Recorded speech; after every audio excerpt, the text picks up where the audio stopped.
জগন্নাথ বিশ্ববিদ্যালয়ের ছাত্র সংসদ নির্বাচনে শিবির সমর্থিত প্যানেলের ভূমিধ্বস বিজয় হয়েছে। আলহামদুলিল্লাহ। ছাত্রদল সমর্থিত প্যানেলের ভিপি ক্যান্ডিডেট ফাইট দিছে, তাও শেষ রক্ষা হয় নাই। যদিও ছাত্রদল প্যানেলের ভিপি ক্যান্ডিডেট কিন্তু গণ অধিকার পরিষদের, ছাত্রদল করা ছাত্র না। শিবির সমর্থিত প্যানেলের জন্য শুধু না, এটা জগন্নাথ বিশ্ববিদ্যালয়ের জন্য একটা ইতিহাস যে এটা জগন্নাথ বিশ্ববিদ্যালয়ের প্রথম ছাত্র সংসদ নির্বাচন। সকল জরিপ, বড় দল, বাঙ্গ মিডিয়া, বাঙ্গ সুশীল এবং গোয়েন্দা সংস্থার পরিকল্পনা ব্যর্থ করে দিল সাধারণ ছাত্রছাত্রীরা এইভাবেই। পুরনো আচার ব্যবহার দেখে এই সাধারণ ছাত্রছাত্রীরা তারা ছাত্রলীগের চাইতে কিংবা ছাত্র দলের চাইতে কিংবা অপরাপর সংগঠনগুলির চাইতে তাদেরকে ভালো মনে করেছে, ভোট দিয়েছে। আগামী 1 মাসের মধ্যেই যদি এই সমস্ত ক্যাম্পাসে আবার ভোট হয়, আমি আপনাকে লিখে দিচ্ছি ছাত্র শিবির পাশ করবে না।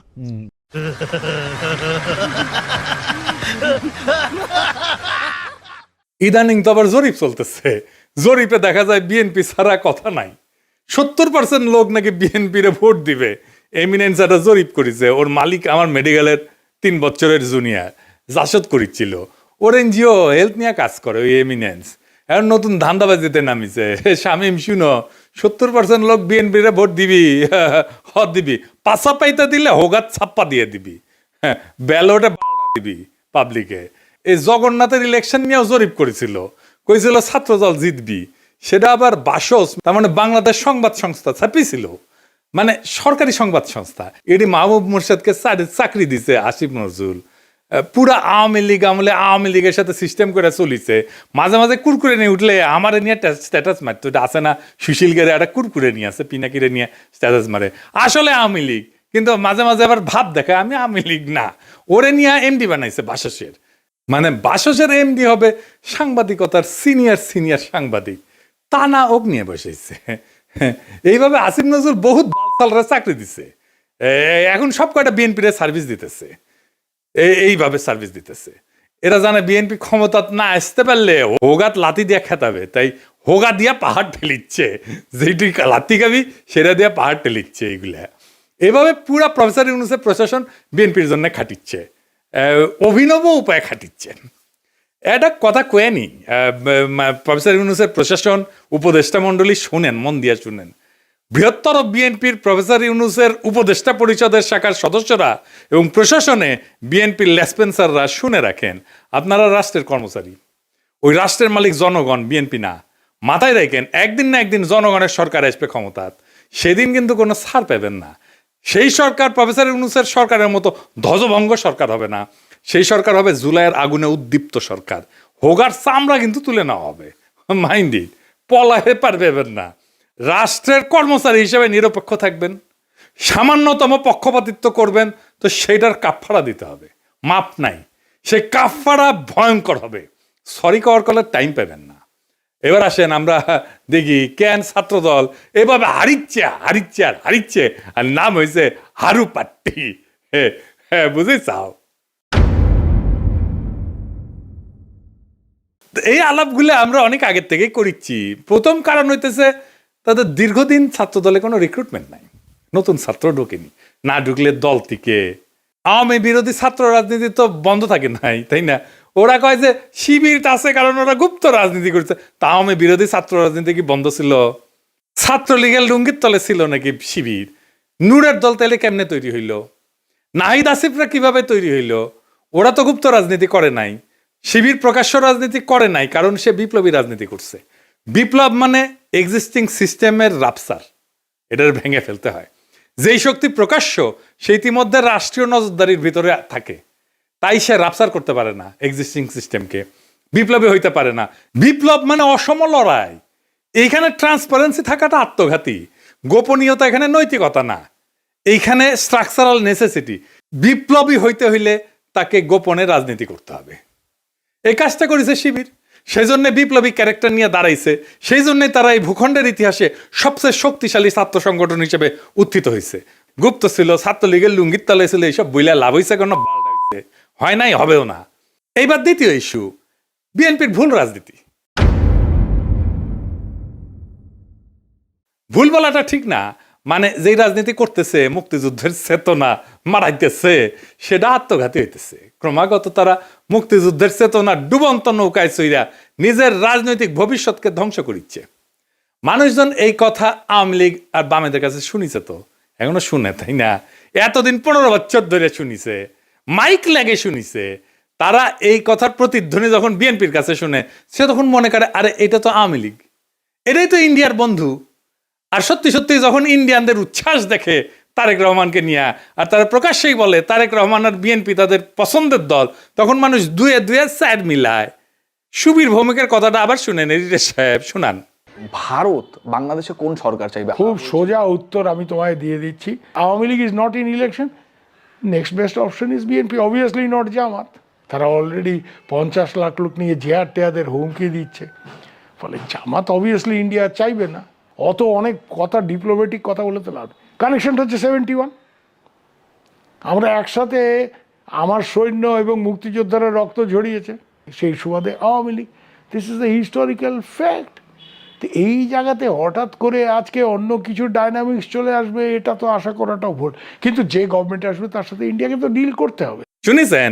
এই সুবীর ভৌমিকের কথাটা কাইটে নিয়ে মোবাইলে সেভ করে রাখবেন, আর ভোটার ক্যাম্পেইনে গেলে এটা ভোটারদের শুনেবেন, কাম সারা হয়ে যাবে।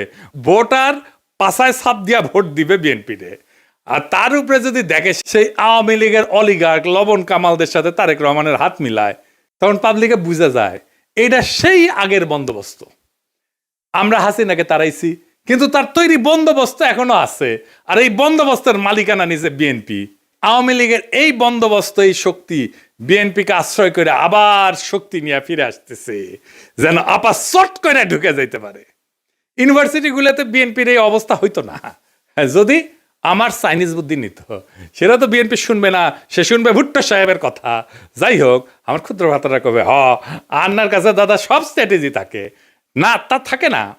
তাই স্ট্র্যাটেজি আমি বানাইবার পারি, কয়া দিতেছি, কমো কয়া দি। এখন তো কয়া দিলেও কোনো লাভ করবার পারবি না, কিন্তু কয়া দি যে কেমনে এটা করা যায় গেল নি। আসেন এটা শুনি দেখি, মজা পাবেন কলে। ছাত্র দলে যে রিক্রুটমেন্ট নাই, এটা তারেক রহমান সহ সব বিএনপি নেতারা জানে, স্থায়ী কমিটির সবাই জানে, স্বীকার করে, কিন্তু এইটারে কেমনে ম্যানেজ করবে সেটা জানে না। এই প্রসঙ্গে একটা প্রফেশনাল গল্প বলি আর কি, খুব বেসিক কনসেপ্টের গল্প আর কি। প্রোডাক্ট লাইফ সাইকেলের মার্কেটিং এর একটা খুব বেসিক কনসেপ্ট। কি সেটা? যে কোনো প্রতিষ্ঠানের, মানুষের, দলের, পণ্যের একটা লাইফ সাইকেল থাকে বা জীবন চক্র থাকে। মানে জন্ম, বেড়ে ওঠা, তারুণ্য, যৌবন, বার্ধক্য, মৃত্যু, মানুষের যে জীবন চক্র ঠিক তেমন একটা দলের বা পণ্যের ঠিক এরকম লাইফ সাইকেল বা জীবন চক্র থাকে। প্রথমে এটাকে বলা হয় ইন্ট্রোডাকশন বা উদ্ভব পর্ব, গ্রোথ বা উত্থান পর্ব, ম্যাচুরিটি বা আধিপত্য পর্ব, ডিক্লাইন বা পতন পর্ব। শিবির আছে উত্থান পর্বে, ছাত্রদল আছে পতন পর্বে। বুঝছাও? এইটা সব দেখে দেন কে কোনটি আছে। এই লাইফ সাইকেলকে চাইলে এক্সটেন্ড করা যায়। ম্যাচুরিটিতে আসলে আলাদা স্ট্র্যাটেজি নিতে হয়, যেন আবার নতুন কইরা সে উত্থান পর্বে চলে যেতে পারে। এই পতন পর্ব শুরু হইলেও আবার তাকে উত্থান পর্বে নিয়ে যাওয়া যায় কলে কিছু কিছু বিশেষ ক্ষেত্রে, কিন্তু একটা জায়গা আনা যায় না। সেটা হইতেছে হিস্টোরিক্যাল লেজিটিমেসি কোলাপস যদি হয় পলিটিক্যাল পার্টির ক্ষেত্রে। এটা শুনতে খটোমটো লাগলেও সোজা কলে, খুবই সোজা।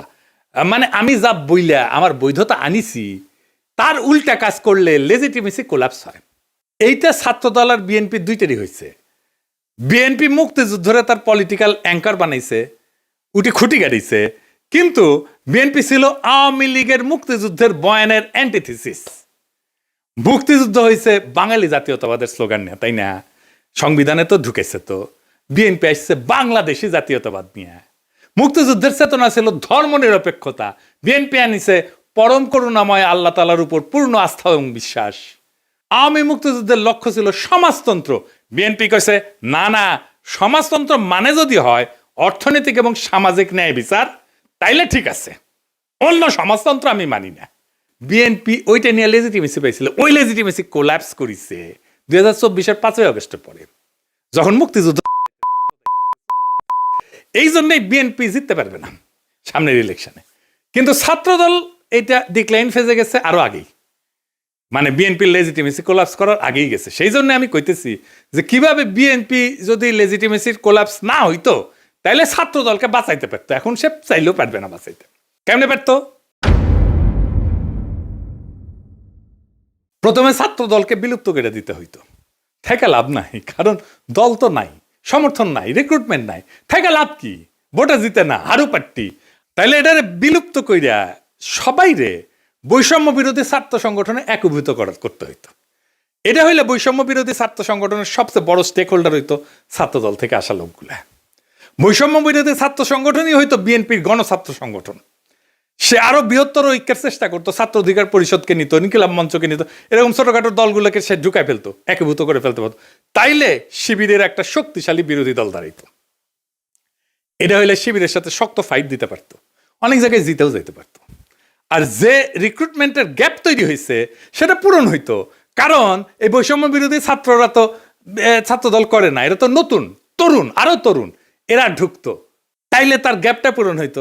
এখন ইলেকশন হইতেছে আর মারা খাইতেছে বিএনপি, নামই হয়ে গেছে হারু পাট্টি। এখন আমার ক্ষুদ্র ভাতারা একটা বিরাট কোশ্চেন করে ফেলতে পারে আমাকে, আমি কালে ডরে আছি। হ্যাঁ, যে কয় যদি দাদা দলে যদি এইভাবে লাইফ সাইকেলের মধ্যে যায়, উত্থান পতনের মধ্যে দিয়া যায়, তাহলে তো আমেরিকা রিপাবলিকান আর ডেমোক্রেটদের মইরা ভূত হয়ে যাওয়ার কথাই ছিল। এইগুলো তো ভালোই টিকে আছে।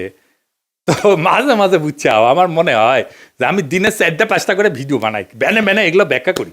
মেলা কোশ্চেন আছে সবার মাথার, তাই না? হ্যাঁ, এটা খুব ইন্টারেস্টিং প্রশ্ন করে করেছেন আপনারা, না করলেও কয়ে দিলাম, তাই না? আসেন এবার বুঝে দেখি। আমেরিকান রিপাবলিকান আর ডেমোক্রেটিক পার্টি এটা স্বাভাবিক রাজনৈতিক দল না, ওইগুলো কার্যত রাষ্ট্রের ভেতরে একটা ইনস্টিটিউশনালাইজড পাওয়ার মেকানিজম। এটা কি? এটা প্রতিষ্ঠান হয়ে গেছে, এটা দল নাই, এটা রাষ্ট্রের সাথে একীভূত হয়ে গেছে, অনেকটা চাইনিজ কমিউনিস্ট পার্টির মতো। তাই ওদের পতন হয় না, ওদের রূপ বদলায়। এই যে লাইফ সাইকেল থিওরি, যে জীবনচক্র থিওরি যেটা কইলাম, এটা কাজ করে হয়েছে, এটা ক্লাসিক রাজনৈতিক দলের মতো, ক্লাসিক রাজনৈতিক দল যেগুলো আদর্শিক দল বা ক্যারিসমেটিক লিডার আছে, যেমন মুজিবের দলের মতো, জামাতের মতো, শিবিরের মতো, কমিউনিস্ট পার্টির মতো, রেভলিউশনারি বা পোস্ট কলোনিয়াল দল কংগ্রেসের মতো, এবং দুর্বল রাষ্ট্র কাঠামোর দেশে Bangladesh, Pakistan, Africa, Latin America, এই সমস্ত জায়গায় এই সমস্ত থিওরি খাটে দলগুলোর ক্ষেত্রে। কংগ্রেসের মরে যাওয়া দেখে বুঝতে পারতেছেন, বিজেপির উত্থান থেকে বুঝতে পারতেছেন। আমেরিকান পার্টিগুলো আলাদা, রিপাবলিকান পার্টি, ডেমোক্রেটিক পার্টি, কোনোটাই কোনো ইডিওলজি না, কিন্তু কোনোটা একজন লিডারের উপরে দাঁড়ানো না, আদর্শিক নেতা নাই, কোনোটা একটা শ্রেণীর একচ্ছত্র প্রতিনিধি না, বরং এরা হইলো একটা নির্বাচনী ঐক্যের একটা ফ্রন্ট। এবং এরা কখনো পতন হয় না কয়েকটা কারণে, আমি এটা করে বলি। এক নম্বর হইতেছে 2 পার্টি সিস্টেম, এখানে 3 নাম্বার পার্টি এসে ক্ষমতার অংশ হওয়া এক্সট্রিমলি ডিফিকাল্ট। সেই জন্য এই 2 পার্টির বাইরে আসলে কেউ যাইতে চায় না, রিস্ক নেয় না। আমেরিকার মানুষ রাগ করলে নতুন দল বানায় না, পুরানো দলের ভিতরে ঢুকে সেটা বদলানোর চেষ্টা করে। এবং আপনি দেখবেন রিপাবলিকান এবং ডেমোক্রেটিক পার্টি দুটেরই বদল হয়েছে ভিতর থেকে মেলাবার, 1-2বার না। এই কারণে দল ভাঙে না, ভেতরের রূপটা বদলায় যায়।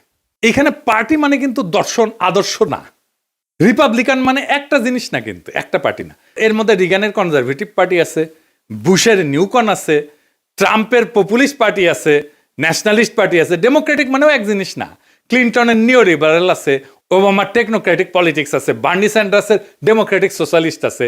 তাই ভেতরের আইডিওলজিকে নেতৃত্ব দিচ্ছে, সেই আইডিওলজিটা বদলায়, কিন্তু পার্টি থাকে। আর একটা জিনিস হচ্ছে স্টেট পার্টি, একটা ফিউশন হয়েছে আমেরিকা, পার্টি আর স্টেট একসাথে মিলে গেছে। যেমন ধরুন কংগ্রেস ককাস বলে একটা জিনিস আছে, যেখানে 2 পার্টি একসাথে কাজ করে। স্টেট গভর্নর নেটওয়ার্ক যেটা, সেখানে 2 পার্টি একই সাথে সমান শক্তিশালী, থিঙ্ক ট্যাঙ্ক, তারপরে যে ডোনারদের ক্লাস, মিডিয়ার যে ইকোসিস্টেম, এই সব কিছু মিলে এটা একটা সংগঠন না, এটা একটা পাওয়ার ইনফ্রাস্ট্রাকচার হয়েছে। আমেরিকান এলিটদের যে কনফ্লিক্ট, এইটা ম্যানেজ করা হয় এই 2 পার্টির এই সিস্টেমের মধ্যে দিয়া। এই 2 দল আসলে এলিটদের মধ্যে পাওয়ার শেয়ারিং মেকানিজম, জনগণের যেটা ক্ষোভ এটাকে ইনস্টিটিউশনাল চ্যানেলের মধ্যে ঢুকে দেয়। আর এরা ক্রাইসিসে ভেঙে যায় না, রিব্র্যান্ড করে নিজেদেরকে। যেমন ধরেন ভিয়েতনাম যুদ্ধের পরে ডেমোক্রেটদের রিফর্ম হয়েছিল, সিভিল রাইট মুভমেন্টের পরে রিপাবলিকানরা একটা সাউদার্ন স্ট্র্যাটেজি নিয়েছিল, 2016-তে সেটাতে ট্রাম্পের নতুন তত্ত্ব, এই পপুলিস্ট তত্ত্ব নিছে। তারা ইডিওলজিক্যাল রিসাইক্লিং করে। তার মানে কি ওরা কখনো মরবে না? মরবে, কিন্তু পার্টির নাম মরবে না, ভেতরের আত্মা মরে যাবে। আজকের রিপাবলিকান পার্টি লিঙ্কনের রিপাবলিকান পার্টি না, আইসেনহাওয়ারের রিপাবলিকান পার্টি না, আজকের Democratic party John F Kennedy Democratic party না, বা ফ্র্যাঙ্কলিন রুজভেল্টের ডেমোক্রেটিক পার্টি না, কিন্তু লেভেলটা টিকে থাকে দলের, কারণ লেভেলটাই পাওয়ারের টিকিট। বাংলাদেশের দল মানে রাজনীতি, আমেরিকায় দল মানে রাষ্ট্র পরিচালনার সফটওয়্যার। সফটওয়্যার তো আপডেট হয়, ডিলিট হয় না, ইনকাই আর কি, সেই জন্য এগুলা ডিক্লাইন হয় না। তো জগন্নাথ বিশ্ববিদ্যালয়ের নতুন ছাত্র সংসদকে অভিনন্দন। এই বিজয় কোনো দলের কিন্তু একক বিজয় না, এটা সাধারণ ছাত্রছাত্রীদের বুদ্ধিবৃত্তিক বিদ্রোহের ফল। আপনাদের সামনে কাজ অনেক। আপনাদের ক্যাম্পাসে এখনো পর্যাপ্ত ক্লাসরুম নাই, পর্যাপ্ত টয়লেট নাই, বিশেষ করে নারীদের টয়লেট নাই, স্যানিটেশন সংকট আছে, আবাসন নাই, ক্যান্টিন নাই।